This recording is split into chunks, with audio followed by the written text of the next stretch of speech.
ကျေးဇူးတော်ရှင်ဧကမဟာပန္တိတမိုးကုတ်ဆရာတော်ဘုရားကြီးမိုးကုတ်မြို့မင်္ဂလာရိပ်သာဓမ္မယုံကြီးဘော်တွင်ဟောကြားဆုံးမတော်မူသောဘုရားတုတ်ဥတီလွတ်ရန်မဲခင်လောက်ပါတရားတော်ဘုရားကြီးရဲ့ဆိုတာအလုံးစုံအရမကိုသိကြတယ်။သမာဓိကြီးမဟာဘုရားကြီးရဲ့ဆိုတာလည်းသိကြတယ်။ဒီသမာဓိကြီးရဲ့မဟာဘုရားကြီးရဲ့ဆိုတာလည်းသိကြတယ်။မရဏမဆိုတာပြီးရမရှိဘူးလို့အလုံးစုံအရမကိုမှတ်ထားကြတယ်။မရဏမကပြီးရမရှိပါဘူး။ဘယ်လိုမှပြရမလဲလို့ပြောဆိုသင်္ကေတရမကိုမှတ်နောက်ဆုံးမျိုးဆိုတော့မဟုတ်တော့ဒါရမသိတဲ့ပတ်ကိုအဲ့ဒီမျိုးရမတွေပြီးတော့သမင်္ဂရဘုရားဆံဆက်ကြတယ်မကြဘူးဒီကတည်းကဒီကဘောလာပြီးကြတာဒီဘောလာပဲဘုရားမျိုးတွေဖြစ်ပြီးကြတာဒီမှာကြောက်ကြရရတယ်ဆိုတာမှန်မှန်လို့သိပါတယ်။မေဒီရာရမကိုဘယ်လိုဖြစ်ပြီးကြလဲလို့မေးလို့ဆိုတယ်။မုံကြီးရတဲ့ဘိုးကမေကိုဖြစ်ပြီးသဘောကျ။မုံကြီးရတဲ့ဘိုးကမေကိုဖြစ်ပြီးတယ်ဆိုတော့သူဆက်ရမှတ်ကြတယ်။ဒီလိုဒီအန္တရာယ်တွေလို့ဆိုတော့ဒီတော့နေတာလေလို့ပြောမှမဟုတ်ဘူး။သင်ရတယ်စီးလာတဲ့သိသားရတာတော့ပိုးပြတ်တာ။ဒါနဲ့လည်းဒီလိုကြားလို့ဆိုရင်သုံးရင်ပြည့်ပြင်းခြင်းတို့မရက်ကြရဘူး။ဒီကိန်းမှာလည်းဓမ္မတို့အမှန်စီတိုင်းရတာသိရတဲ့ဒီပဲဆိုတော့သရာကပါဒီကလည်းလာပြီးကြလားသင်တို့တို့မဲ့တို့တခါတော့အလုံးစုံကုန်ပြည့်အရေးတန်းလို့ဆိုတယ်ဒီကြီးကဒီကံရောယူလာတဲ့ဒီဆိုကြတယ်အမှန်အိုးအောင်လုပ်တယ်ဒီတော့မှဒုက္ခရလာတာလားကိုယ်ယူလာတဲ့ဘိုးကြီးတရားဓမ္မကိုကိုယ်ကိုသိပြီးတယ်ဘောပါလေဒီမှာလည်းဒီယူလာတဲ့ဒီဆိုတဲ့ဆိုတာဓမ္မကိုဒီကံကိုကိုယ်ကိုနဲ့ဟိုအောင်မင်းသုံးပြီးမှဆွေအောင်ဒီလိုသွန်းလိုက်အောင်ဝါကျဆန်းစုအောင်ဒါရငါမလုပ်ဘူးဒီများယူလာကြလို့မလို့လက်ဆိုကြောက်ကြောက်သတ်ပါဘူးခန္ဓာယူလာခန္ဓာယူလာဒါရငါလည်းဒီယူလာခန္ဓာရယူလာဒီလိုရတယ်ယူရကြအောင်ဆုံးမိုးတယ်မျိုးကိုအေးအေးကိုနာနာကျင်နာကြောက်အပ်တယ်ပုံနဲ့ပေါ်ရတဲ့ပုံနဲ့ဒီလိုမဟုတ်ဘူးလူကပုံရဘုံဘုံလုံးနာလို့တော့မှာဆိုမှန်ရတယ်နဲ့တက်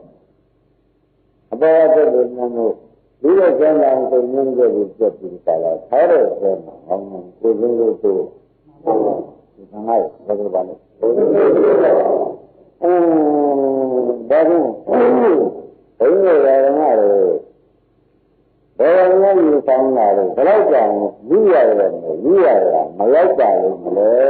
လို့အမေးထုတ်တာအမှန်တော့ယူလာတော့မလဲတာနဲ့ဆရာကတွေ့ရတယ်ဆိုတော့ဆရာကကျင်းနေနေနေတာကြွားတော့သဘောပါဒီဒေသတွေသက်သာမအိုအောင်မအောင်ရင်းရအောင်လုပ်တယ်ဆိုတာလေအမှန်တော့ပေါ်လာအဲဒီကမိုးလို့ပေါ့မရတဲ့ဘုရားမိုးသက်ပြီးတယ်ခန္ဓာရတဲ့ဘုရားကခန္ဓာကိုသက်ပြီးတယ်။ဒါမှမဟုတ်ပြတ်ပြိတ္တနာအမေရတာကဖတ်နေတာ။ဒါရတာမေရ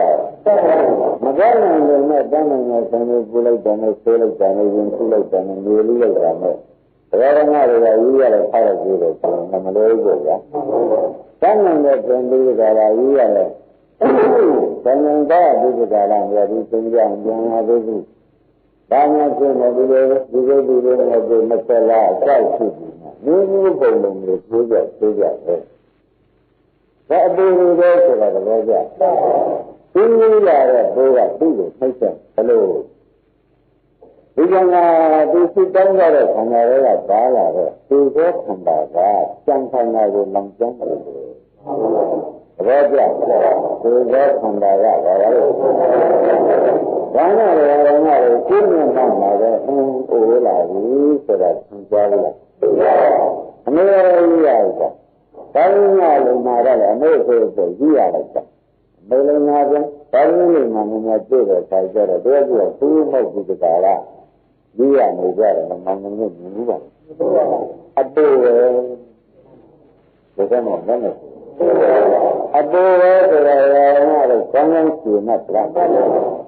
ကြည့်လို့တော့ဆိုမတတ်နိုင်ရလို့တတ်နိုင်တဲ့သင်္ဒီကံမျိုးကြီးမျိုးကြဒီကလာမျိုးတဲ့သောတာပြာကလေးရှင်းနေတဲ့ဥစ္စာမတတ်နိုင်တဲ့အလုပ်ကိုတတ်နိုင်တဲ့သင်္ဒီလုံးနေတော့မမကိုကြည့်ရလားဒီလိုကမိုက်တုံတော့ဒီလိုကမိုက်တုံဆိုတာပြည်ရင်နဲ့သဘောကျတကယ်ဒီကားတွေကလည်းဆိုလို့ရှိရင်ဒီမျိုးဒီကားလည်းဆိုလို့ရှိရင်ဓမ္မကိုတောကြအိရဆိုတာနာမည်ကြီးရဟုတ်တယ်ဘုရားနာတယ်ဆိုတော့ဘာဘူးဆိုတန်တက္ကနာကိုဆိုလို့ဆိုတာကကိုယ်တော့မရှိဘူးဘာလို့လဲဆိုတော့ဘုရားကြီးကိုတရားဆိုကြတယ်လမ်းလမ်းဆိုင်အင်းဒီရောရေးလာတာဒီကံတော်ကပေါ်တော့ဒါဆိုနာလိုက်တယ်လို့သိဆိုအမှန်ကျင်းတ်နာလိုက်တယ်ရေးလို့လက်ပါမလို့ဘူးကံတော်စုတိုင်းကလိုက်လာတာကိုဒီကမှဘယ်တော့မှပါလားဒါဘိုးကျနေတာပေါ့နော်ဒါကြောင့်ကံတော်စုတိုင်းတဲ့ပုဂ္ဂိုလ်မှာဥရိကြောင့်နာကိုမျက်စိရလိုက်တဲ့ဒီဘဝမဆန်းကြလို့ဘိုးဘဝဘုရားနာကိုတောင်းပြန်တော့လေဒီကမှရဲလို့ဆိုဆယ်လို့ဘုရားမဆိုတော့ဘောရရဲ့မြင်လို့ကြည့်တော့ဘုရားရမလို့ကဒီမြင်ကောင်းလို့ဘုရားကပြောင်းလာရှိတယ်ဒီမိုးအောင်အဲ့နဲ့ဆိုကြဒီမြင်ကောင်းလို့ဘုရားပြောင်းလာမယ်ဆိုတော့ဒီမိုးကနေဒီကရာပြင်တဲ့နေရာရောက်ဒီမျိုးဒီလိုအပ်တာပဲဒီရောက်ကြပြီးလူကြရတယ်ဆိုတာငင်းပြန်မပြောက်မှန်းအဲ့ဒါကဘုရားသူတောင်းတဲ့ပုဂ္ဂိုလ်များဒီနေ့သင်္ကြန်နဲ့ပြောလိုက်တာဘယ်သူတောင်းကြတာဘုရားသူတောင်းတာများတောင်းကောင်းပါမတောင်းကောင်းတာကိုဂုံလို့ဒီကလာတခါတော့ဒါကလူဘိုးကြည့်စားပြီးကြလားဟောဒီလူဘိုးအကျမ်းကြောင့်ဟောဒီကိုရရပါလိမ့်မသိတယ်ဒီဆိုလို့ဆိုတယ်ဒီလိုရောက်တော့မရောက်ဘူးလားဘုရားကတမ်းတဲ့ပုဂ္ဂိုလ်ကျက်ကိုပြိပေးနေရတယ်ဒါကလည်းကိုယ်မိုက်ကြပေါ်ကြဒီကံနဲ့တော့မိုက်ကြလားဒီကံကိုပြောရှိမှတော့မိုက်ကြလားလို့မေးလို့ရှိတယ်မရှိဘူးအဲဒီမိုက်ကြတော့တော့မိုက်လို့ရှိရင်တော့ဘူးဒီလိုမျိုးလည်းဆိုကြပြီးကြတာအိုးလေးပြေးတယ်ကြာဆရာနာလေးပြေးတယ်ကြာဆရာဘုရားဒီကတောင်းတဲ့ပုဂ္ဂိုလ်မှာဒီဘေးကြောင်းနေတာဒီဘုရားပုဂ္ဂိုလ်ဟောမယ်လို့တရားဓမ္မတွေဒီစကားကိုသင်ရတယ်လို့ဆိုမှပြေကြမှာပါတရားဓမ္မတွေနာလေးရလည်းပြေကြတယ်နော်ဘူးနောက်ကြလာတဲ့အခါကျတော့ဒီလိုသိတာဟုတ်ပါဘူးဆိုတော့အေးဆိုအဲ့ဒါရခဏဘူးနေတဲ့လူကကျန်လိုက်တဲ့လူကရင်းအောင်လိုက်တဲ့လူကတောင်းလာလက်ပြပတ်လိုက်တော့မဲဆိုပြီးကြတာဒီလူကသူ့ကိုရုပ်သိမ်းနေတယ်နေတယ်အေးဒီသေးတာအပူရုပ်သိမ်းနေတာမသေးဘူးလားဒါကြောင့်လည်းဘယ်နဲ့ဘယ်နဲ့မှကြာကြရလားသိရင်းတယ်လည်းတိုင်းတယ်ဒီနည်းနဲ့ရာကိုရာရမကိုမကြမ်းကြားဘူးနဲ့နေနေရတာမတူလုံးလို့ဖြစ်တာလို့မယ်လို့ပြောရတယ်ဘယ်လိုပြောရမတူလုံးလို့ကပြောရတယ်ဒါကမှတော့ကိုယ်ကိုယ်ကောင်းပြီးမျိုးလေးနဲ့ဟန်လောင်းနေတာပဲမှတ်တယ်ပြီးလာလို့ရှိရင်မကြားရမယ်လို့ကမှတ်တယ်ဒီကမှအေးကြတယ်နဲ့ပြေလို့ကမှတ်တယ်ဘောကဘာလို့လဲဓမ္မတွေမှာပုံမှန်ကြားရလာတာလားကိုယ်စီတိုင်းမှာကျိုးစင်ပါလာတာလားဘာမှမရတော့ပြန်မှန်းသားရမယ်သမီးရမယ် ဗျာပါရတယ်ဗျာဓမ္မတွေမိကြတယ်ရတာဒီကားလို့ဆိုလို့မသိဆိုးရလို့ဒီကြောင်းတွေလည်းစပြီးကြတာဒီမလိမ္မာလို့နာမလိမ္မာလို့အသက်ရှိနေတယ်လိုလိမ္မာမရပါဘူးမှန်ပါဘူးဒါမှမရဘူးမရလို့နဲ့ဓမ္မတွေကဆရာမရှိလို့ဆရာရှာပြီးကြတာဓမ္မရပြန်ထုတ်တဲ့ဆရာတွေကဓမ္မတွေကပုဂ္ဂိုလ်မိုက်လို့ဒီလိုဖြစ်သွားအမှန်ဆုံးမိုက်လို့အဲဒီဒီနဲ့တော့ကမိုက်လို့ဒီကဒီလိုဖြစ်သွားသူကမသိဘူးမိုက်လို့ဒီဖြစ်သွားဘာမှမဟုတ်ဘူးပေါ်ပေါ်ရသူတိုင်းကြည့်တာမှတ်လို့တော့ဒီတော့မှဘယ်လိုမှတ်ကြကျင်းရဒါပြင်ဘယ်လိုမှလို့မကောင်းတဲ့သူတောင်းလို့အပြည့်ကြီးပြည့်ရတော့လေဘယ်လိုမှတော့သိကြတယ်မကောင်းတာနဲ့ဆိုတော့မရဘူးတောင်းတယ်လည်းမျိုးကြတယ်ဘောပါလို့မတောင်းတာနဲ့ဆိုတော့တောင်းတယ်လို့တောင်းလို့ပြည့်ရတော့မေးညာတောင်းလို့မလိုပါဘူးအဲ့ဒါကလေးကမန္တမဒုက္ခမာရတယ်ဆရာကဘောကပြိနေရဆိုတော့မေးကြည့်တဲ့တယ်ကိုမမြတ်စေနိုင်တဲ့ဘုရားကိုရှိပါလေကွာဘောကပြိနေရမန္တမဒုက္ခမာရဒုက္ခရောမကအတ္တနာရဒုက္ခရောမကလည်းသိသိနေတာရှိပါတယ်ဆိုတာကလည်းဒါတွေဘုံမဲ့ပြီးတောတွေ့ပြီးကြတာကိုယ်ရနာရပြည်ရတဲ့ခန္ဓာတွေအရာကြီးရပြီးအပူကြီးပူကျင်ကြတဲ့ဓမ္မတွေဟာအတ္တပฏิသံဝေးလို့ဘောကြဘာဝေးလို့ဒီစေကံပူကံတွေပြရပါလိမ့်နောက်ကိုကိုယ့်ကိုပူတိုင်းဆိုတဲ့ဓမ္မတွေနာဝေဖြစ်တာလို့လုံးလို့ကိုယ့်ကိုနော်ဘုရားကပฏิသံဃာအားထုတ်လို့ရှင်ဒုက္ခပရိဒီကလုံလောက်နိုင်တယ်ဒုက္ခရောမကသိသိနိုင်တယ်ညာရတာဝိမာယဒါကမိစ္ဆာနဲ့ရကိုလည်းဒုက္ခပရိဒီကသိသိတဲ့လုံရင်းတဲ့မိစ္ဆာနဲ့လည်းရကိုဒီမှာတော့သိသိပฏิသံပါဠိတော်မှာဘုရားရှိခိုးဒီစကားမသိဘူးနော်ဆိုရတဲ့ဘုရားခမားတွေကကျေသွားပြီးတော့ဒါကအမိုက်ကြီးနဲ့လို့အငွေကြီးကိုရတာကိုနင်းတဲ့စိတ်မှကြည့်ရတယ်ဒီများနဲ့ဆိုပြီးစိတ်တော်မှာကြည့်ရတယ်ဒီလိုမလုပ်ပါဘူးဘုရားတိုင်းဘုမတောင်းတယ်ဘုမိုက်ကြီးနဲ့အငွေကြီးကိုသိသိရတယ်ဆိုတာနာမည်တွေရတာဒီတိုင်းကြည့်ရတယ်ဒီလိုကြည့်ကြပါမတောင်းပါနဲ့ဆိုတော့ဘုဘောကလည်းမတောင်းပါနဲ့ဆိုတော့ဘုတောင်းတောင်းလို့ကြည့်ရတယ်နဲ့ကြည့်ကြဒီတော့ဒီကလေးတွေလည်းသုံးရတာပေါ်ကြလားဓမ္မတို့ဒီတရားလည်းပေါ်ကြအခုပါရင်အတုတွေသိနေတာလို့မလို့သူ့ကိုကြောက်ကြမိုးလို့ရှင်းကျန်းပြီးတော့အဖြစ်ကိုရှင်းဘာလို့လဲဘယ်လိုလဲဒီဖြစ်တယ်ဆိုတော့ဒီသိနေရပါလို့မလို့မိုးလို့ရှင်းမလို့ကောင်းတာလို့သားလို့မသိနိုင်တာအသိနာတော့ဘုရားဆိုတော့ဒီကြည့်လို့ဖြစ်တယ်မတောင်းတော့တာတောင်းတာလို့မပြေကောင်းတာကြီးအမှန်လို့ကိုယ်တော်မောင်ဒီလိုဆရာတော်နမကောင်တာတောင်းဆောင်ပြီးကြတာမပြောရရင်လည်းရှင်မုန်းပုံညာတောင်းရမယ်ဖြစ်ရှင်မပြောနဲ့မဟုတ်သူ့ကြည့်ပြီးတယ်မလားတော့ဘူးလားဒါမှမဟုတ်လည်းဓမ္မတော့ဒီလိုစပြီးသောတာပတိကလုံးလုံးနဲ့ရှင်ဥပဒါမလုပ်ရတယ်နော်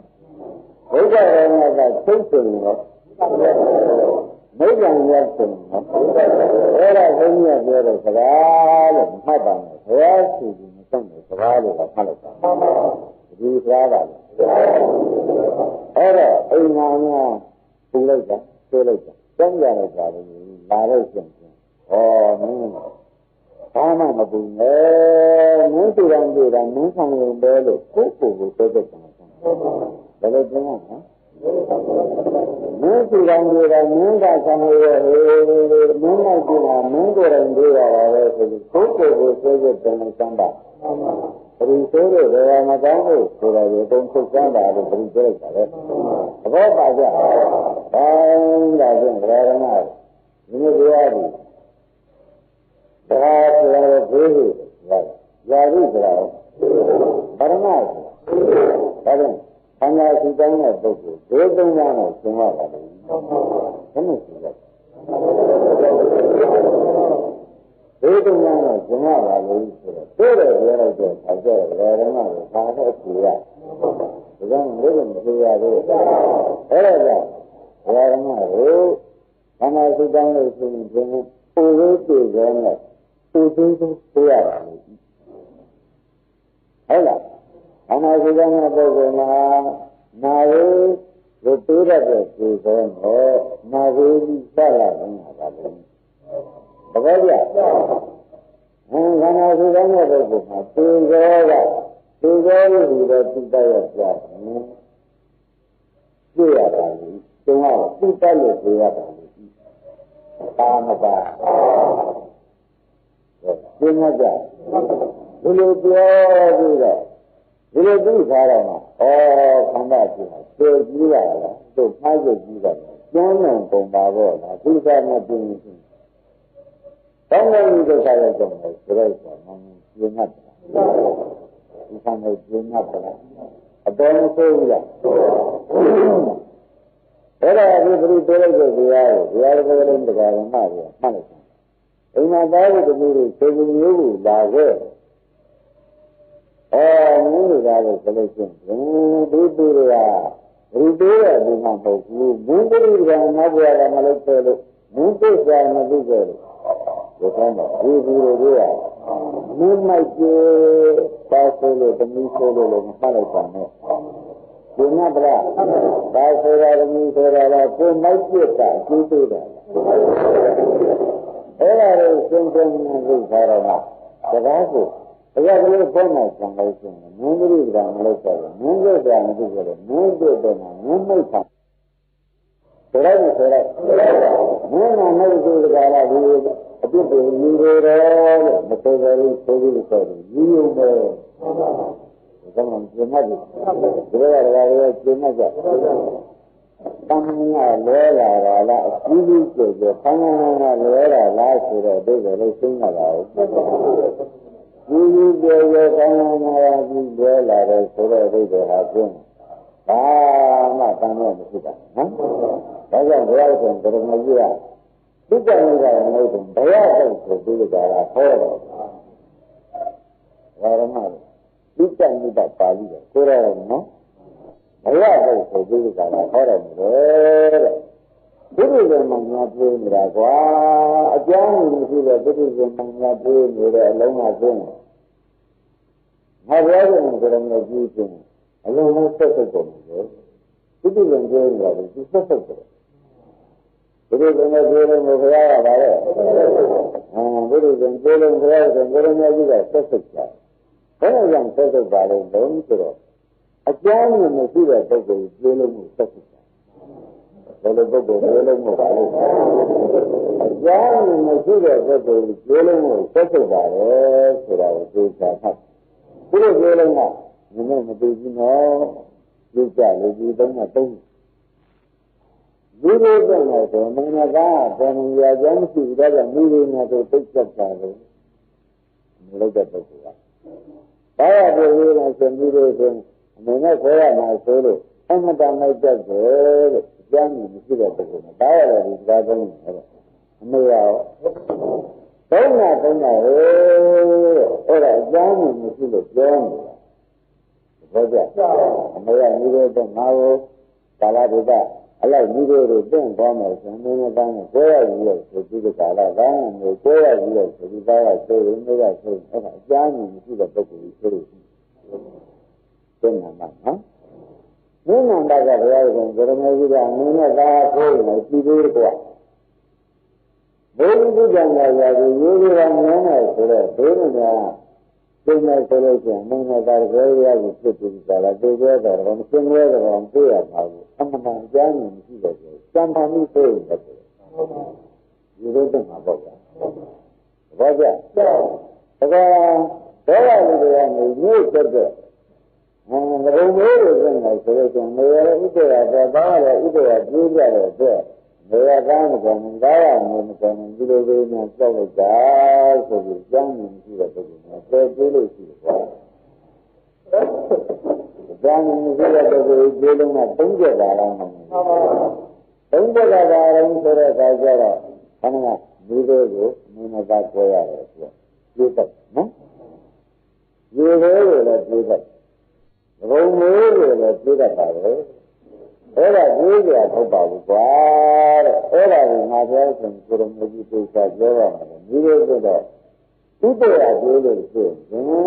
နောက်ဆုံးတော့ကြံပေါင်းထုတ်တာပြီးတော့သူ့အကြောင်းရင်းနဲ့ပြည့်နေတာမတည့်ဘူးလေရိုးတော့ငါဆိုပြောကြတယ်တုံးလေးရငါပြောကြတယ်ရိုးလေးပြလို့မရဘူးဆိုဒါလေးဖောက်ဆက်ပြီးတော့ဒါလားလက်ကျန်တော့တက်ကျင်တာတက်ဆိုပြန်ပြည့်နေလို့ဆိုရင်တစ်ခါကလေးမရှိဘူးပြီးတယ်ကွာဘယ်လိုလဲမြို့ဆက်ပြီးလူတွေပါလေဆိုတာတောင်မှဥတ္တရာပြေးပြီးကြတယ်ကျွန်တော်ဒီမှာတုံးနေတယ်အမေရောမာရလို့ရပြေးတော့တော်တော်ပြီးတော့ပြေးလို့တယ်ဆိုတာမျိုးကသိနေပါဘူးဘာကြဘယ်လိုလဲမပြေနိုင်တာကတော့မကျင်နိုင်တာကတော့ရှင်ကွာအမေမာစရာကိုတားတယ်မှမတတ်တားမှာစရာလေးကတော့အဲ့ဒါနဲ့ကြောက်ကြတယ်ငါကဟိုဟာပြည့်နေသေးတယ်ဒါမတွေ့ဘူးတော့လောက်ကွာဒီကမိရင်းတို့တော့မှာဘရတော့မှာသေချာဟောတော်မူလို့ဓမ္မတွေမှတ်စမ်းတာစရာလေးတော့အိုလေးကြီးတာမသားတွေကလမ်းရဲ့ကိုမှန်နေတာဒီကနေ့တာမသားတွေကလည်းသူ့လိုပဲနေကြီးတာကခဏခဏလုံးတွေတော့ရမတတ်ဘူးပေါ်ရမှာတတ်နေတော့ကျင်းကနေဒီလောင်းနေတာဘယ်နဲ့လုပ်တတ်အမေသားလိုက်တဲ့ပုဂ္ဂိုလ်ကအမေမျိုးလိုချင်ပါဘူးဒီဆိုကြည့်ရဖို့ကအမေတို့ကလည်းမနမ်းဆိုးနေတယ်ဒီဆိုးဒါမျိုးတွေတော့အမေလည်းမတမ်းတတ်တတ်မှာအဲ့ဒါကြောက်စမ်းပါကွာဆရာခဏကဒေသင်တွေမလို့ကြံပြည့်နေတယ်ဆိုတာမှတ်ထားကြတော့ဒီဟာဒီဒေသမှာဒီမှာဆိုနေရတာမကုန်ဘူးဒါကတော့အမှုကတော့အမေမတည့်ဘူးအမေရောမတည့်နိုင်ရဲ့ဈေးရခြင်းသရာကိုသဘောပါကြတယ်သေးပါလေအမေတွေကအမေကလည်းမသားပြီးလာမှာဘူးဒါတွေကတော့မေပြီးလာမလားအဲ့တော့အမေကဘာမှမသိလို့သားရဒီလိုပဲဘယ်လိုသိမတတ်နိုင်ဘူးကိုလို့တတ်နိုင်ပါမလားမတတ်နိုင်ဘူးဆိုတာသိတယ်လည်းသိကြပါဗလားအဲ့ဒါကြောင့်ဓမ္မကိုအမေကသားမတည်နိုင်တော့သရာကိုကျင်းတာဒါကအမေမတည်နိုင်တော့ဒီလိုဖြစ်ပြီးတော့နေကြတိုင်းနေတာရှိသွားတော့တကယ်မတည်နိုင်တော့ရှိတကယ်ရှိသေးတယ်ကွာဇာတိသေးတယ်အနာရတဲ့ဆိုတော့အမေကဆေးရကြရင်မှတော့ဘာမှမတတ်နာရာတတောင်းလို့ဒုက္ခပေါ်တာကိုဖြင့်ဓမ္မကိုသင်္နာနဲ့လည်းပေါ်မှာပဲဘယ်နဲ့နည်းနဲ့မှမတတ်သဘောကျပြောလိုက်တဲ့မြေတာတန်းနိုင်ပါရဲ့လားလို့ဆိုတော့ဘာပြေကြလာမလဲဒီလိုမျိုးကပြေကြတာသိလာမှာဒီတန်းနိုင်ကြအဲ့ဒါကြောင့်ဘုန်းကြီးဓမ္မတွေမှာလောကတက်ဆိုအိမ်မှာချောနေကြတာနဲ့ဆိုတာဒီကြိုက်တယ်လောကတက်ဆိုအိမ်မှာအဖေလိုက်တဲ့ပုဂ္ဂိုလ်ကလည်းဒါမျိုးကိုလောကတက်ဆိုနေပေါ်နေဘုံနေလို့ကစားပြီးတဲ့မျိုးတွေရတာမင်းလားဟာဒီလိုသိကြတယ်မုံသားကျင်လို့ကလေးလေးတမန်မှာစမ်းမှနေပြီးတော့တမန်မှာကျွားလုံးဆုံးနေတဲ့ခါရင်းလေးရင်းနေမှာပေါ်ပြီးတော့ဒီကောင်မှမထုတ်ဘူးလားဟုတ်တယ်တဲ့ကျေနာပြောတာကမကျေနာသူအပြည့်လက်တော့တတ်နိုင်တယ်အဲ့ဒါကဓမ္မတော့အိမ်မှာသားနဲ့နေနဲ့လောင်းနေတာနဲ့သမီးနဲ့နေနဲ့တော့ဆိုနေတော့လောကနေတာနဲ့ဆိုမဟုတ်တယ်လို့ကြောက်ပြောနေကြတယ်ဒိဋ္ဌိကိုရောက်ပါလိမ့်မယ်မတတ်နိုင်တာတတ်နိုင်တဲ့သဘောရောက်ပြီးဒီကာလမသိတဲ့ပုဂ္ဂိုလ်ကမနေနာတဲ့ပုဂ္ဂိုလ်ကပြောလို့နဲ့ဖုံးနေကြမှာတော့သိနေတယ်မသိကြဘူးလားဘောပါကြဒါငါတို့ကငါလည်းမျိုးပါတတ်တယ်လို့သူတို့ကသိလာကြဘိုးလောင်နာကိုတတ်နိုင်မှာဒီများကငါနှင်းနေတာပေါ့ဘောပါဘာသာမရဏဝေဒင်သမီးမရဏဝေဒင်ဒေဒေဒင်နဲ့ဇာမေတတ်တယ်အမေမာဒီမရဏဝေဒင်နဲ့တာကြီးများမတတ်နိုင်တယ်လို့ဘယ်လိုပါလဲလို့စဉ်းစားကြတယ်ဘုန်းလို့ကို သူ့ဒီကလာနေတော့ဘုရားရှင်ကရမကြီးကလေးပင်တွင်ကဘာသုံးကာလပါရင်သူစုလို့ရတယ်ဗဒိတဉာဏ်နံပါတ်ကြီးနဲ့ပြလိုက်တဲ့အခါကျတော့ကြောက်စရာကောင်းတဲ့ဒေသုံးလေးပါလားဘာလို့လဲဆိုတော့ဘာလို့များယူရပါမလဲဆိုပြီးဗဒိတဉာဏ်နဲ့ပြောဆုံးမှာပြီးတယ်ဘာကြောင့်ဗဒိတဉာဏ်နဲ့ဓမ္မတွေပေါ်ပြလိုက်တာပြလိုက်တဲ့အခါကျတော့ဒီဒေသုံးလေးပြောနေတာရှိသေးတယ်ဉာဏ်တော်ပေါ်ဓမ္မတွေဒီသုံးလေးပြောနေတာရှိသေးတယ်လို့ဒီကနေ့ပေါ်လာဘာကြောင့်တိတ္တကဆိုဓမ္မတွေတိတ္တဆိုနေတာကတစ်မျိုးတိတ္တဆိုနေတာကကိုယ်ကိုယ်နဲ့ကိုယ်မနဲ့ဘုရားပြောမှာမပြောက်လို့ရှိရင်ဘာမှမရှိဘူးဆိုတော့ဒီမျိုးကိုသင်္ကန်းတာဖြစ်ပါတယ်တဲ့ဒီကထောက်ပါမယ်ပြည်လုံးကတော့သိမှာအဲ့ဒါကြောင့်ဓမ္မတွေဘုရားရှင်ကိုယ်တော်ကြီးနောက်ကလိုက်ကြတယ်ဒီကဘယ်နည်းရှိတယ်ဆိုတော့ဒီကဘယ်နည်းလာကိုပဲတားဖြစ်လို့ရှိရင်ဘယ်နည်းလာလိုက်တယ်ပုဂ္ဂိုလ်ကိုသိရင်ဘယ်နည်းလာလိုက်ဖို့ပဲဆိုတော့ဓမ္မတွေလမ်းတော့ဒါဘုရားဟောရမှာဘုရားရဲ့ဒီလိုဆိုရရှိတယ်လို့ပြောတာကြတော့ဒါကမကောင်းတဲ့စကားမပြောဘဲနဲ့တစ်ခါမှမှန်ပြောတဲ့ကိုယ်တော်ကြီးကပြောတာကြတော့ဒါကိုပြောနေတာရှိသေးတယ်ကြာဆိုတော့သူတို့အသက်ဆရာကြီးဓမ္မတွေအသက်ဆရာသူချပေါ်ကြပြောနေတာရှိသေးတယ်ဘုရားပြောနေတာရှိတယ်ကွာငါတို့ပြောနေတာရှိကွာဒီလိုပြောနေတာရှိတယ်ကွာသူတို့ကလားတဲ့ဓမ္မတွေပြောတယ်ဘုရားကြီးကအမေရတာပြောနေတဲ့ရှိသေးတယ်ဓမ္မရှိသေးဘာရမယ်ဆိုတော့ရှိသေးတယ်ဆိုတော့အာဇုမနဲ့လည်းရတယ်ဓမ္မတွေဘို့လို့ပြောတယ်အာဇုမနဲ့လည်းရတယ်ဘို့လို့ပြောတယ်ငါဒီတိုင်းဆိုလို့ရှိရင်လည်းပြန်ပြီးဒီပြောတဲ့မျိုးကိုသူကတဏ္ဍမမကြီးတောင်းမှဆင်းရင်းကြီးမပြောတဲ့တိုင်းနဲ့လိုက်ရမယ်ဆိုလို့ရှိရင်ဒီလိုဓမ္မတွေအလိုလိုကြည့်တယ်အမှန်တန်လည်းမှန်ခြင်းကြောင့်ဒီလမ်းတလမ်းကြံလို့တော်လို့ဒီလမ်းပြေးလိုက်ပြီငါတို့လည်းဆိုတော့လမ်းတွေကမတက်နိုင်တဲ့လမ်းကြီးဖြစ်ပြီဒီတိုင်းဒီလိုမခေါ်ရပါလို့မခေါ်လာတော့တော့ကြောင့်အိုဝေးကငါတို့တုံတိုးတို့တုံခွဲဘာကြောင့်မခေါ်ရပါလို့ဆိုပြီးကြတော့ပြည့်ကြတာဘုရားကြီးအောင်နာရှိတာကမကြောက်ကြပါဘူးဆိုတော့မြင်ကြည့်ပါမယ်ဘယ်လောက်ပဲပြည့်မှာအားကြည့်ပါလဲမသိကြဒီလိုမျိုးများတော့ကြဟိုက်ဆိုနဲ့ပါရလို့တမိလို့တမိတက်တော့ကြပူပါရဲ့ဟိုက်ဆိုတဲ့ပါသွားတာလည်းဘာမှတက်မလို့ဒါကမတက်နိုင်တဲ့ဇတ်တွေကိုကိုယ်တိုင်ချင်းလို့ဒီပွဲဆိုမလို့ကျင်တော့မကြည့်ကျင်တော့ပါဘူးမဲကျင်တော့ပါဘူးဆိုတဲ့စိတ်ကမသိချင်တာကြောင်းလို့ဆိုမတင်ဘူးလားဒါပြောကြည့်ကောင်းလို့ပြောနေတာမဟုတ်ဘူးဘုရားရှင်ကိုယ်တော်ကြီးကဘယ်ရန်ကိုရှိသေးတယ်ဆိုလို့ခင်ဗျားတို့ဒုက္ခနေတာတွေဒီပါကြီးဒီလိုကြီးဖြစ်နေလို့ဒီထဲမှာဘုရားပြင်ပေးတာဒီလိုကြတာကမြင်မှန်းမူလွဲကြီးတယ်ဆိုတာဓမ္မတွေပြင်နေကြတယ်ဒီပြောနေတာက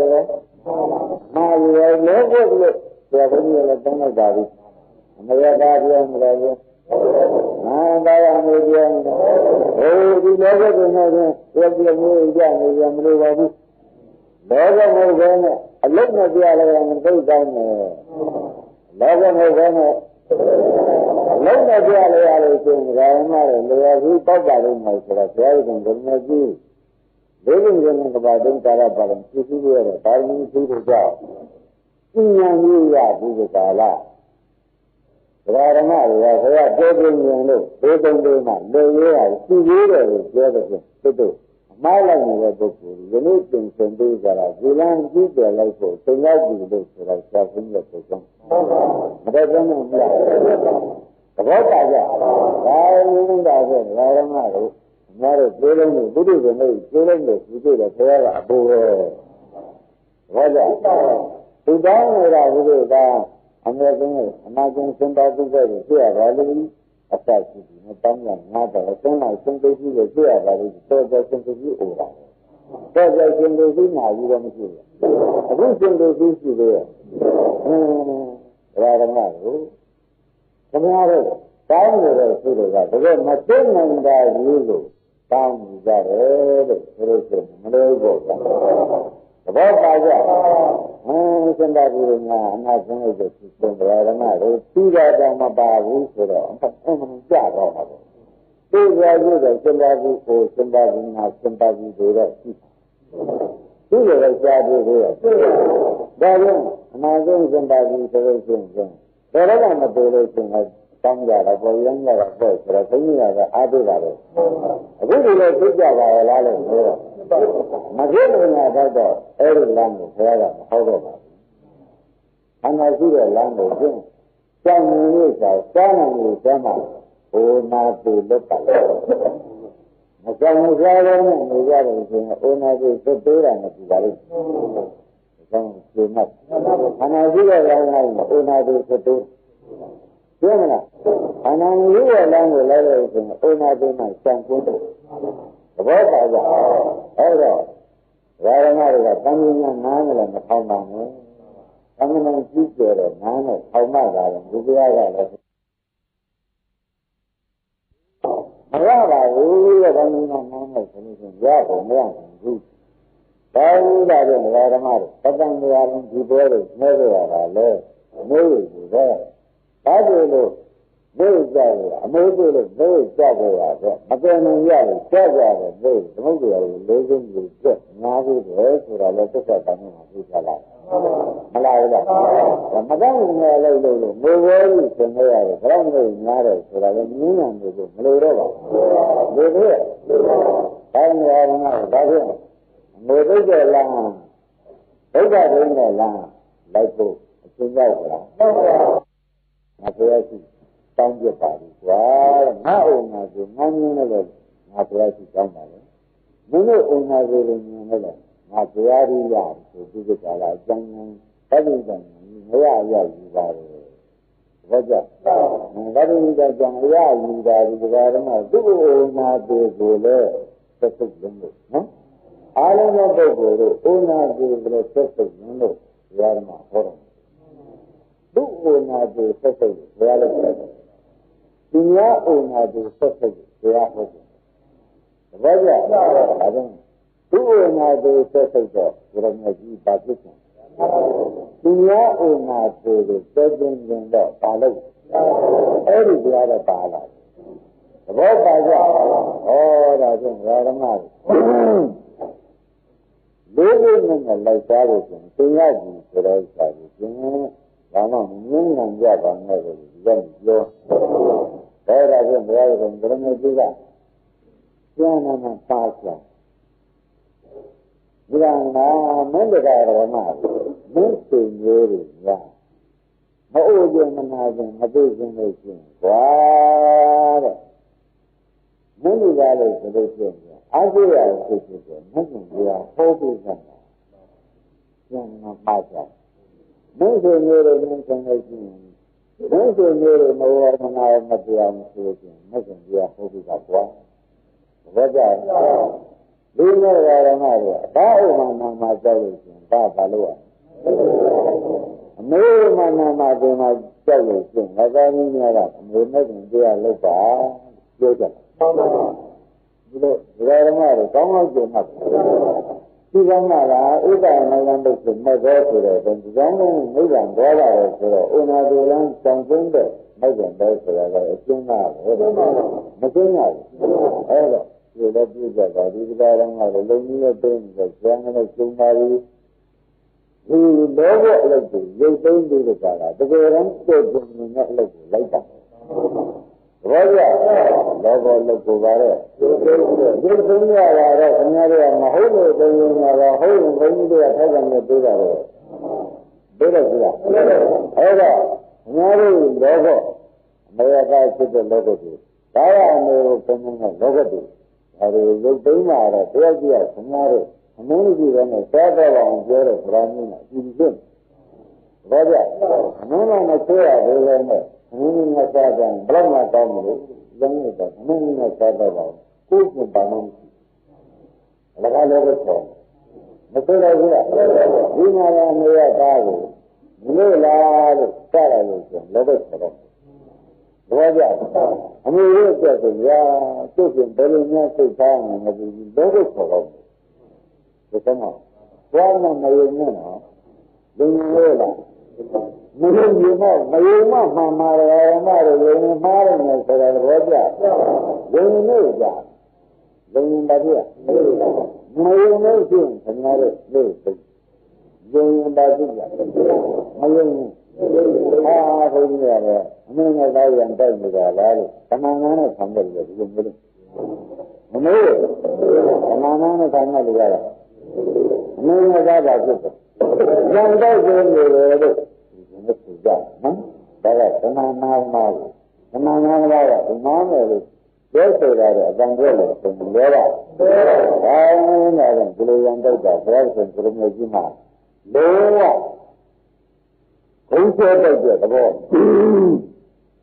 This is not what I said. I know. That's why I'm super that. What that?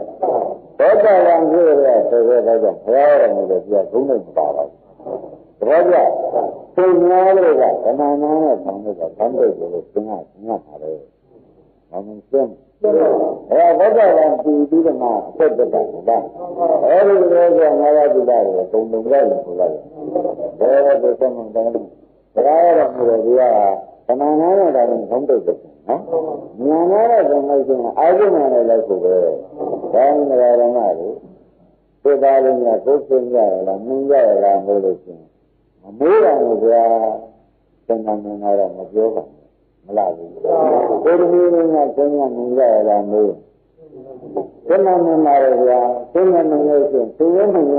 மங்கள கொடுப்பா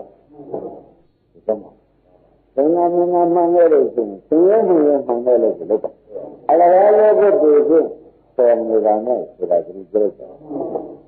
ஏதாவது சொன்னாரே சொல்லிருக்கீங்க சுயமையம் பண்ணதையாது வேற மாதிரி பேசாதா क्या पूजा का सज्जन देगा पूरा पूरा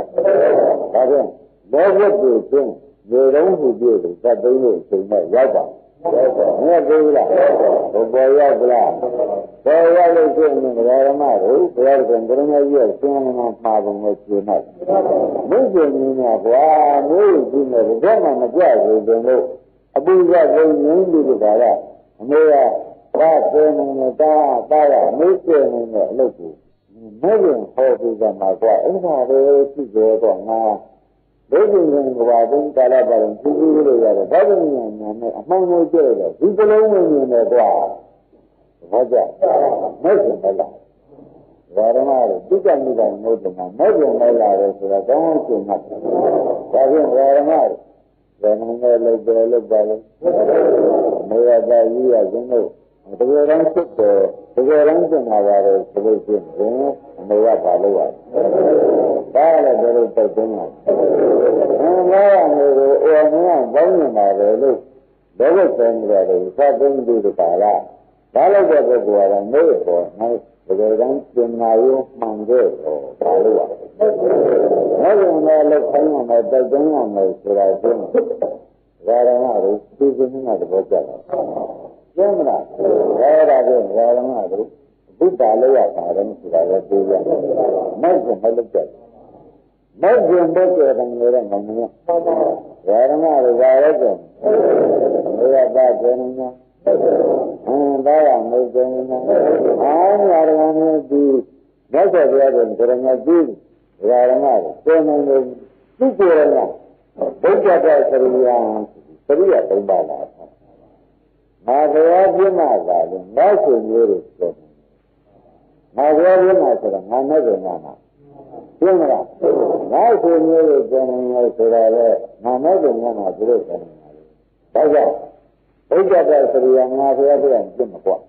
People not, that's a very, they are now better to the answer. That's a very good, making Jimako. Allah, people not. Loka na siya ko dira ko ni jinne sa bina loka ta sriyan so ji loka ji ke ma amu tu ya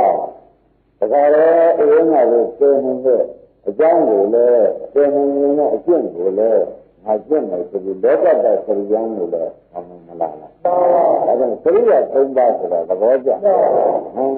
ဘုဒ္ဓတ္တစရိယံဟုတ်လားညာတ္တစရိယံလောကတ္တစရိယ၃ပါးဆိုတာသဘောမှသဘောကျစရိယဆိုတာကျင့်သူ့နာရီပါတော့လို့တော့မမြင်ပါဆက်မဲ့ကျင့်မှာရမကျင့်မရတော့ဘာဝနာကိုတကယ်တမ်းခင်ဗျားတို့လောကကြီးဒီမျိုးကြီးကပြောကံပြစကားတွေကိုခင်ဗျားတို့ကယူပြီးပြောနေတာတဲ့ကိုယ်တော်ကြီးပြောတာကိုမသိမနာမှန်တဲ့တရားတွေကလောက်ပါတော့ခင်ဗျားတို့ကဒါကိုသင်္ကသမီးကိုသင်္ကစင်းကိုသင်္ကဆိုပြောတယ်မပြောနေတယ်ကိုယ်ကြီးပြောဒီလိုပဲပြောလို့ကြတယ်ဘာကြောင့်ပြောတယ်ဆိုတော့အသိဉာဏ်ပြောတဲ့တရားတွေမမှန်ပါဘူးမှန်ရဒါဖြင့်အခုကိုယ်တော်နဲ့ကြည့်ကြတာချင်းအသိဉာဏ်လားဆရာမကူတရားမှုဉာဏ်ဖြင့်သိကြတာလားအသိဉာဏ်ကအထင်တကယ်တော့မပါပါဘူးကွာမင်းလည်းကြည့်အောင်လည်းဆက်ပါတရားကိုမပါဘူးတဲ့အသိဉာဏ်ကိုဘောပါလားဆရာမပါသေးလားဆိုတော့ဒါကြောင့်ဆရာမကူတရားမှုဉာဏ်ဖြင့်ငါသိပါတယ်ဆိုတဲ့ဖြင့်ခင်ဗျားတို့ပြောနေတဲ့ကားကအမိုးခင်ဗျားပြောနေတာကိုရှင်းပြီးပြောတယ်သင်္ကားလာတာဒါကြောင့်အမေကကားကိုခင်ဗျားတို့ဆိုတော့ဒီတရားသူတွေကကြလာတယ်ဆိုရှင်းပြီးပြောရတယ်။အဲဒါသင်္ကားကားတွေကမှန်မှန်လား။ဒါဖြင့်ကာရဏကိုဆရာမကူတင်အောင်ဉာဏ်ဖြင့်သိတယ်နေတဲ့ကိုယ်တော်ကြီးကသင်္ကားလာကိုယ်တော်ကြီးကိုယ်တော်ကြီးပြောတဲ့စကားကိုသိအယုံကြီးကယုံပါတော့ဆိုတာလေးစားကြတဲ့တရားနဲ့ဒီခင်ဗျားတို့ကိုဒီပြင်အယုံတွေအကုန်ထုတ်ပြီးဒီယုံတစ်ခုသာအသိချပါတော့ဆိုတာသူပြောလိုက်တာသဘောကျနေရာကြကြဘာလို့လဲကဆိုဒါကြကြမဲ့ဘယ်လိုလဲဘုရားကအာယုခိုင်းမှာအိုးအမိရကဆိုဒါကဒါလည်းဘုရားပြည့်ဆိုတရားဓမ္မတို့လောဘသိမ့်ပြီးကြလားတဲ့အလုံးနဲ့ပြောကြတယ်ဆိုတဲ့အိတ်ပါသွား။ဒါကြောင့်လောဘသိပြီ။လောဘသိပြီအလုံးမှာကျင်တယ်ဆိုတာတကယ်ကြ။ဒီလိုမျိုးရတော့သူလေးကြီးပြောတာမှဆိုတာရောပေါ့။ဒီကနေ့လည်းပိုက်တယ်သူလေးရှိတော့ပါတော့မလဲတာလည်းငန်းသွားလို့ရှိ။ဒါလည်းကိုတကယ်ကိုငါဟုတ်ကြ။ဟုတ်ကြတယ်ဓမ္မကိုအဲ့ဒါကပြောတာငါနဲ့ပြောဆိုနေရတယ်သိနေတော့လောဘရသိမ့်ပြီးကြလားတဲ့။ဓမ္မတို့အလုတ်ကိုသင်ထားပြီးကျေကြတာလောကကိုအလုတ်နဲ့ကျေကျင်ရတာဆိုတာသဘောပါအဲ့ဒါကိုတရားဓမ္မတို့အမှန်တရားယူကြနော်မဟုတ်ရင်ဆိုတာဘာပုစ္စာတော့လို့မဟုတ်မလို့လားမေတ္တာပုစ္စာအဲ့ဒါမှဘာလဲမေတ္တာကဒီတရားဓမ္မကိုကျေကျင်နေစီဒါရတာကမေတ္တာကတော့ဒီမှာလမ်းဆုံးပေါ့ဗျာအမေရာရဲ့ဆိုဒါကတတ်နိုင်တဲ့လမ်းဆုံးအမှန်ဒါကြောင့်မေတ္တာသစ္စာလမ်းတာလည်းကိုယ်တည်းမှာကိုယ်ရအားထားရအဖြစ်ကလေးဖြစ်တော့တယ်ကျန်တဲ့လမ်းလို့ချင်းအလိုက်မားလို့ချင်းငိုဝဲကြည့်ရမယ်သင်နိုင်ရဒါတော့ဘယ်တော့မှတော့အဓိကတရားထားပါလို့ဒါမဲ့ကံလိုက်တော့မယ်ဆိုတော့မဲ့ကံဆိုတာဓမ္မတို့မဲ့ကံဆိုတာရင်းလို့ရှင်းပြမယ်ဓမ္မတို့မဲ့ကံလို့လုပ်တာမဲ့ကံဆိုတာဒီဓမ္မအလိုလိုပေါ်တဲ့တရားလားဟုတ်လားအကြောင်းကြောင့်ပေါ်လာတဲ့တရားလားလို့လို့မလို့ဘူးလားမဲ့ကံဆိုတာလိုလိုပေါ်လာတဲ့တရားလားအကြောင်းရှိမှပေါ်လာတဲ့တရားလားအကြောင်းရှိမှပေါ်တယ်ဗျာအကြောင်းမရှိရင်မဲ့ကမကျိုးပေါ်နေမှာဒါဖြင့်မဲ့ကမကြားလို့ရှင်ဆုံးမဲ့ရပါလို့သူတောင်းနေတဲ့ပုဂ္ဂိုလ်မပေါ်ဘူးဘောကြသူသိချင်းအကြောင်းကိုဓမ္မကိုတို့ခင်ဗျားတို့ကြားလို့ရှင်သူသိချင်းအကြောင်းကိုတို့နှလုံးသွင်းရလို့ရှင်မဲ့ကဖြစ်ပါသူသိချင်းအကြောင်းနှလုံးသွင်းဒါဖြင့်မဲ့ကလေးဓမ္မကိုသူတောင်းလို့ရတဲ့အလုပ်မျိုးလားသူသူချင်းအကြောင်းကိုနှလုံးသွင်းမှပေါ်လာတဲ့အလုပ်မျိုးလား naman puja ko. Puja ulah. Dan dah jangan ramai. Macam ni kalau solusi, tu ayat ni, tu aram ni kaya. Harga, ramai ni. Puja, di ayat ni, anak ngara, surat ayat dia mesti berani. Ramai, hari macam apa? Anak ngara ayat dia cuma aram ni kaya, surat ayat dia tak macam. Di ayat ni ni dia pernah. Ramai tu berbeza. Bersama masyarakat dari saya masih berang. Saya yang sering bersama masyarakat. Bersama masyarakat itu, jadi berang masih sering. Jika saya masih berang. Wajah, orang ramai tu. Tentang dia lengah sebenarnya. Mereka berboleh. Bersama juga jaharu. Sebenarnya, si mana masih. Betul tak? Cara mana masih. Ini gara-gara bagus. Tujuan itu, saya itu bawa. Wajah mereka maya. Wajah mereka maya lagi. Cara Amerika ni dia maya. Amerika ni dia maya tu. Dulu boleh, dulu boleh jaga. Macam mana? Orang orang dulu je sangat jaga baru mencerah. Macam program kemarin berjalan mati saja. Juga lagi macam program itu macam mana ya? Macam program juga jadi. Juga lagi jadi macam ni mereka tak jadi dia. Para mereka, dia sudah. Semua macam ni dia tahu lagi. Berapa Ubahana sihya ayat kanangara ko misa bahawa mana lagi punya. Saja, kalau mereka mereka ni jaya, dibuat ni ada, kalau ni boleh jadi. Tapi yang dibuat ni ada balik mana, mereka jadi tidak. Mereka dia mana berapa macam. Raja macam dia orang tahu baling ni sebab. Bagaimana ayat tentang sebab kita dia juga sebenarnya orang malam itu ni dia. Dia lepas macam tahu. Tapi sama macam ni apa. Kami mau. Anda yang mereka baling tu, mereka dia saja orang malu. Mereka lalu berada. Kanangara Malaysia dia si minyak le, ramai tu tidak mampu. Mesti dah. Juga ramai ada. Kanangara, tak betul orang Malaysia. Kita kan Malaysia sudah saya macam. Kita kan Malaysia tu, orang ni kalau betul pandang saya, dan Malaysia nampak betul. Orang macam ni. Raja, ada Malaysia dia, Malaysia macam bau itu betul juga tu.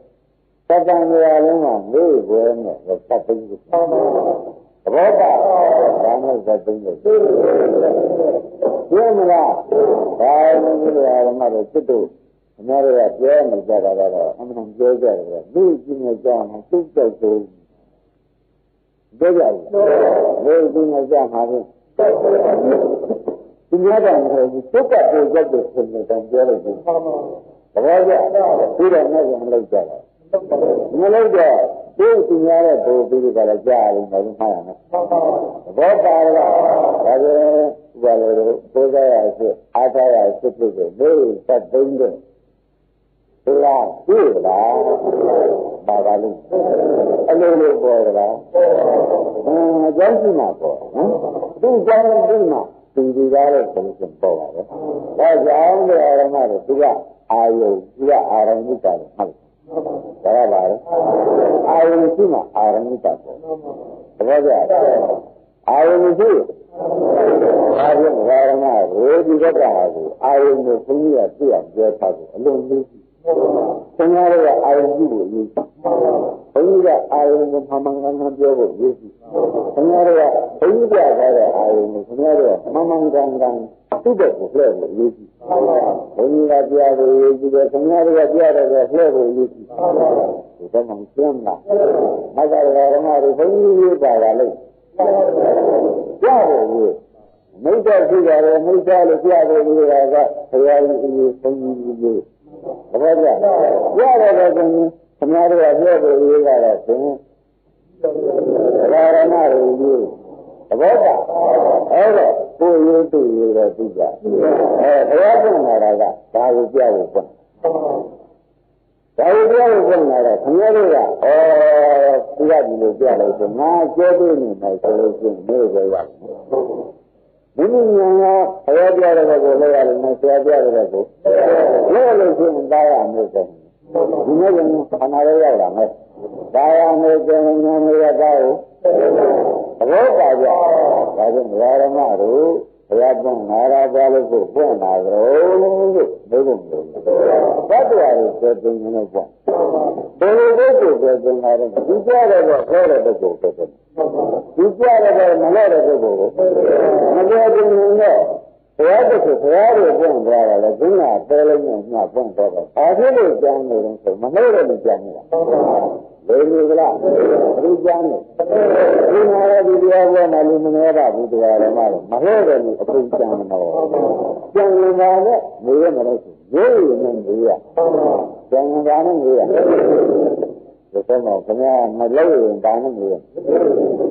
ဘာကြနေနေရမယ်ဆိုတာရောဓမ္မတွေတောင်းကောင်းရှင်းမှတ်ဒါဒါကြောင့်အမှန်၅ပါးဟာဓမ္မတို့အပြောခန္ဓာ၅ပါးအရှိမိစ္ဆာတရားအပြောအရှိကအပြောရမရှိကအဲဒီလိုပြောကြဝေဒနာဒုက္ခကသိတယ်မှာအပြောခန္ဓာ၅ပါးဆိုတာပြောတဲ့ပုဂ္ဂိုလ်ကခန္ဓာ၅ပါးလို့ပြောတာပဲတကယ်ရှိတာကပြန်မိစ္ဆာတရားလို့ပြောတာဟောလိုက်တဲ့ကျဲရှိတယ်ကျဲငါတရားလို့ဆိုလို့ရှိရင်ဒီလိုသိနေတဲ့ပုဂ္ဂိုလ်လည်းဖြစ်လို့ရှိရင်အရှိကိုဒီဘက်ကအတိထားပါတော့မယ်ခန္ဓာမိစ္ဆာတရားတဲ့ကိုပဲအတိတရားထားပါတော့မယ်ဆိုလို့ရှိရင်ဒါခင်ဗျားတို့အမေရတိုက်ဖြစ်တာဒါကအမေဖြစ်လို့ဒီကတိဒုက္ခနင်းတယ်ဆိုတာသိကြလားအဲ့ဒါအမေရမိစ္ဆာတို့တိုက်ကြည့်ပြီးဒါကအနည်းမျိုးပုံပုံဆက်ပေါ်ပြီးကြတာနင်းများတယ်လည်းမဖြစ်ဘူးသိပါ့မလားသိနေရင်ဒီကပြန်ဒီဆရာမပြဘုရားပြတယ်တရားတဲ့ကိုခင်ဗျားတို့ကဉာဏ်ရင်းနဲ့လှည့်လိုက်လို့ရှိရင်ဒီဉာဏ်ဒီမိမိတို့အာမျိုးသိနေတဲ့ဉာဏ်ပဲသဘောပါအရိသိနေတဲ့ဉာဏ်ဟာလေဘယ်လိုလဲဉာဏ်သိနေတာကိုယ်ကိုယ်ရင်းဒါကြောင့်ကိုကြနေတာဒီဒါသူ့ကြီးကြီးနဲ့ကြာမှာချင်းအလုံးနဲ့သိကြဆုံးနေတာပဲလို့ဆိုတာဒါလည်းမကြတော့ဘူးမကြတော့ဘူး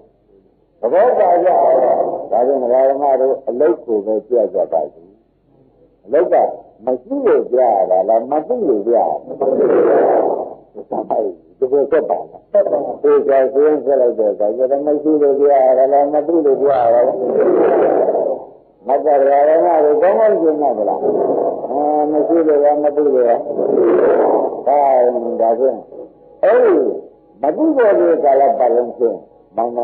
အမေရတန်းတယ်ဘာမှမကနိုင်တဲ့ဘာဖြစ်စမ်းဒီကနေ့နေရကြအရင်တရားဓမ္မတွေအဲ့ဒါလည်းမကျန်မှာတော့ကျင်းနေတရားမရှိဘူးဆိုတဲ့ဒီကခန္ဓာနာကဆိုတာအပြောအရှိတာမိစ္ဆာခန္ဓာနာကအရှိတာအဲ့ဒါဓမ္မတွေကသိသိကြကြဒီအနိစ္စပဲသိညာနဲ့ပြောဒါကြောင့်ဘယ်လိုလဲဒါပြန်အနိစ္စကိုပြဘုရားတောင်းပြတာအနိစ္စကိုပြောလို့ဘုရားဓမ္မတောင်းအနိစ္စမရှိတာအနိစ္စမရှိတာကိုရှိတာကိုသိအောင်ပြလို့ကဆရာသမားနဲ့ဘုရားတောင်းဘာကြဘုရားအနိစ္စတဲ့ကိုပြောရတာကတော့ ဒီလိုလည်းကြောင်းဆိုတော့ဘုဒ္ဓအောင်နဲ့ကိုဆိုလို့ရှိရင်ဓမ္မတွေဒီလိုကဈေးပေါက်တော့မှာပဲဆိုတော့ဘာမှညှိဖို့မလိုတော့ပါဘူးလိုသေးလားဒါရင်လည်းဆိုဓမ္မတွေအနိစ္စဆိုတာဒီဝိညာဏအနိစ္စဝိညာဏစိတ်ကြီးပြည့်ပြီးအနိစ္စအနိစ္စပဲနဲ့ဝေဒနာပြောပြီးဟုတ်ဝိညာဏဝိညာဉ်အနိစ္စအနိစ္စပဲဆိုတော့ဝိညာဏဝိညာဉ်ဒုက္ခဒုက္ခတော့ဝိညာဏအနတ္တဝိညာဏအနတ္တပဲစိတ်ကြီးပြည့်ရပါတော့မိစ္ဆာဒုက္ခအနတ္တပဲလို့ဓမ္မတော့မသိနိုင်ကြဘူးအဲဒီဒီပေါ်လာတဲ့စိတ်ကြီးပြည့်ဘယ်စိတ်ပေါ်တယ်လို့ဆိုတာကိုဒီလည်းသိရမယ်ဘယ်စိတ်ကြောက်သွားတယ်ဆိုတာကိုသိရတဲ့အခါကျလို့ရှင်းရင်စိတ်ကိုလည်းသိတယ်ကြောက်တာကိုလည်းသိတယ်ဘာကြစိတ်ကိုလည်းကြောက်တာကိုလည်းသိတယ်ဒါကြောင့်ဓမ္မတို့ဒီလိုစိတ်ကိုမိမိပေါ်လာကိုလည်းသိရမှာပါကြောက်တာကြောက်တာသိအောင်လုပ်လို့ခါကြတာပေါ်လာကိုလည်းသိအောင်လုပ်ကြောက်တာကိုလည်းသိအောင်လုပ်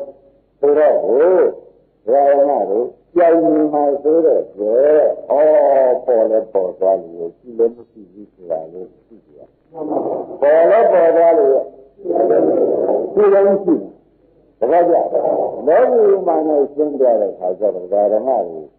တုတ်စိတ်သိသိရတာတော်တော်ဥမာလို့အပိသက်ပါတယ်ဥမာကိုဆိုမှလည်းကြရမှာကနေပြီးဆံညလာပြီးတော့မှလို့သိရမှာတရားတော်မှာလည်းအဲ့ဒီဆိုတော့မင်းဆိုင်နိုင်မှာလာတဲ့အိမ်နဲ့တုံနဲ့အိမ်ကိုဒီလာမှမသိဘူးဒီမှမသိဘူးမလို့ကြတော့ဒီငါမျိုးရတဲ့ဖတ်တဲ့တော့ဆင်းပြီးကြောက်တာနဲ့ဒီဘာမှကြားရတော့မှာပေါ့ဒါတော့တကယ်မှလည်းမလုံးနဲ့အိမ်ကဆင်းရတဲ့ခါကျတော့ဒီညမှာငါကဆင်းအိတ်မဆိုင်နိုင်ဘူးအခုလည်းမရှိဘာကြဆင်းအိတ်လည်းအိတ်ဒီလိုအဲ့ဒါမနဲ့ကြတော့မသိဘူးလားဖို့ဆိုရဲတဲ့ဓမ္မတွေကပေါ်တဲ့ဓမ္မဆိုကြရသူရဒီစိတ်ကလေးအိတ်တာသူရဒီထုတ်သွားတာဒီဖတ်ကြည့်တယ်ကမကြည့်မှလည်းဆိုဖတ်ကြည့်ရတဲ့ဆင်းအိတ်လည်းအိတ်သွားလို့ဆိုအဲ့ဒါဒီမှာခင်ဗျားတို့ကဓမ္မစိတ်ကလေးကိုဒုတိယစိတ်ကရှာတဲ့အခါဒုတိယစိတ်ကအမှန်မကြနေတာမကြဘူးလားဒါပြန်သင်္ကကြည့်တဲ့ဓမ္မစိတ်ကြီးအိမ်လည်းအိတ်တယ်သွားလည်းသွားတယ်ဆိုတော့ကျက်လည်းပြက်သွားလို့ရဲ့ဒီလိုဉာဏ်နဲ့ရှင်းနေတာစိတ်မှာဆံရက်တာမရဘူးလားဒါကြောင့်ဘယ်စိတ်ရှိရမှာတုန်းလို့မင်းကမေးတာဒီလိုဉာဏ်ကံမှာအရိယာစိတ်မပေါ်ဘူးဆိုတော့ဟုတ်ဒီလိုဉာဏ်ကံမှာဒါလည်းလာစိတ်ကိုပေါ်ပါအခုဒီလိုစိတ်ပေါ်နေဆိုတော့ဒီလိုဆိုတာအယူပြဒါဓမ္မကိုပြောဘုရားရှင်ကြတာလေမကြီးပါဘူးဓမ္မကိုပေါ်ပြီးနဲ့စိတ်ကပေါ်ပါဘူးဒီလိုကလေးနဲ့သင်္ခါရတွေကကြည့်လိုက်ဟင်ပေါ်ပြီးမှပေါ်ပါဘူးဒီကလည်းတဲ့အချိန်နဲ့ပြန်မတောင်းဘူးအချိန်နားနေသင်္ခါရဒီနေရာမှာအိတ်တယ်သင်္ခါထသွားတယ်ဟုတ်လားဒါကြလည်းဒီကနေဒီအိတ်ရှင်တဲ့ပုဂ္ဂိုလ်ထပြီးရှိရဒီလိုကကြတော့သင်အဲ့ရကိုမြင်ခွင့်တယ်သင်အိတ်သွားတယ်ကြည့်ရသင်လူကြီးတာမြင်ခွင့်နဲ့သင်သွားပြီဆိုတာတော့ဒီတိုင်းလာတယ်တဲ့ဉာဏ်ဉာဏ်လေးကဒီများတွေကသိပြီးပြတ်သွားတာကိုမကနေပြီးမရှိဘူးတာကြည့်လို့ရေးကြည့်အတိနောက်ကြရင်သူကတန်းလိုက်ပြိတ္တဟုတ်ပါလားအတိနောက်ကြလို့စိတ်ကနေပြီးကြတယ်ရောဂစိတ်ကလေးရှင်းဒါလောဘဆိုရင်ကနာဥပါဒံကံကြောင့်သွားပြီခင်ဗျားတို့အတိနောက်ကြတယ်ဆိုသဘောကျဒါဖြင့်အတိနဲ့ဒကာရမတို့ခွန်းကသင်အိတ်ကလေးပေါ်သွားတာရဲ့အိတ်သွားတာရဲ့ဖတ်သွားတာမကြဘူးပြုလို့ရရေးကသိပြီတကယ်လို့ကြာမှသိရင်လေတဲ့ဒကာရမတို့တဲ့ဒီဥစ္စာကြီးကားလို့ဆိုလို့ရှိရင်ဘယ်စဉ်းစားများအိတ်သွားလို့ဘယ်စဉ်းစားသွားပါလိမ့်မလို့ဆိုတော့ဆက်နေတယ်ဒီလိုဆက်လာလို့မလားဘူးလားအဲ့ဒီဒီကိစ္စကိုမလားမဘယ်စဉ်းအိတ်ဒီဘယ်စဉ်းစားသွားပါလိမ့်မလို့ဆိုတော့ဆန်းကအဝိဇ္ဇာဝင်လာမင်းလေးလားဘယ်စဉ်းအိတ်ဒီဘယ်စဉ်းစားသွားပါလိမ့်မလို့ပြောရတဲ့ကသူသိသေးရတာမသိဘူး တိရာကခေါ်ကြမတိရာချင်းဝိဇ္ဇာပြည့်တဲ့သဘာဝဝိဇ္ဇာလည်းသဘာဝလားသင်္ခါရလည်းဝိညာဉ်လာတော့မယ်ဆိုတော့ကခင်ဗျားတို့အတိမတ်ကြလို့ဖြစ်ရသဘောကျဟာအခုဒီဒုက္ခဆိုတာဘူးလေးလေးကြည့်ရလားလို့ဘုရားကသူအိတ်တယ်လည်းတော်ကြာရင်ရတယ်ဒီကြည့်ရဒိဋ္ဌိကဒါဖြင့်ခင်ဗျားတို့ဒုတိယနဲ့မဲ့ကြားမှာတခြားသောစိတ်မူ၍ဘဝနာစားရတယ်လို့ပြောလိုက်ပြန်လားဒုတိယနဲ့မဲ့ကြားမှာတခြားသောစိတ်မူဘဝနာဘယ်လောက်ဆက်သဘောကျဘဝနာဒီစားမစားဖြစ်ကုန်သဘောကျဒါဖြင့်ဒုတိယနဲ့မဲ့စိတ်ကကိုလို့ဆိုတာဒီဘာလို့မြင်နေစိတ်များတော့လဲ။မောင်နိုင်ကြီးတို့ရှင်းရှင်းလင်းလင်းထားလိုက်ကြပါတဲ့။ပဋိစ္စသမုပ္ပါမတန်းဘူးလို့ပြောတာ။ဟုတ်ပါဘူး။ဒီကံကရေးနေ။ဒါဟဲ့လား။အတိနဲ့ကြောင့်ပဋိစ္စသမုပ္ပါတန်း။သဘောကျ။အတိနဲ့ကြောင့်အတိနောက်မကြတော့ဘူးဆိုလို့ရှိရင်ပဋိစ္စသမုပ္ပါမလာရင်သိလိုက်လို့ရှိရင်ဒကာဓမ္မတို့မဲ့ကုန်ဖြစ်ပါတယ်လို့မှတ်လို့ဘယ်လိုမှတ်ကြမမဲ့ကုန်ဖြစ်ဖြစ်လို့ဆိုရင်မရသားကုန်နေတရားဝင်ရောက်တကယ်ကြဘုရားကနေကုန်နေတရားဝင်ရောက်ပြီဆိုတဲ့ဥစ္စာကြီးကိုမမတူလို့ရှိရင်ဒကာဓမ္မတို့ဒါလည်းဒီမတူလို့ဘုရားဟောတော့ဒါတို့ရှိသေးရလားအမေတို့တော့အဲ့ဒီအဖြစ်တင်ရတဲ့ပုဂ္ဂိုလ်မဲ့တဲ့ကိုရရှိသေးတယ်တောင်းနေတာဖြင့်ဒါဘယ်နဲ့ကြောင့်လဲဆိုတော့အမေရသားကိုမဲ့ခြင်းအလုပ်ခိုင်းလို့မဲ့သားတဲ့ကိုမျိုးကြကြမရှိဟုတ်ပါဘူးဒါကအမေကိုမဲ့ခြင်းလုပ်ခိုင်းတဲ့အတွက်ဒကာရမကိုအမေကသားမျိုးကြကြဒါဖြင့်ဒကာရမတေနံမျိုးတရားဟာမဲ့ခြင်းတရားလို့မှတ်ပါသဘောပါဒါကြောင့်ကိုယ်ကိုရှိကြည့်ကြလားခင်ဗျားတို့မဲ့ခြင်းပေါ်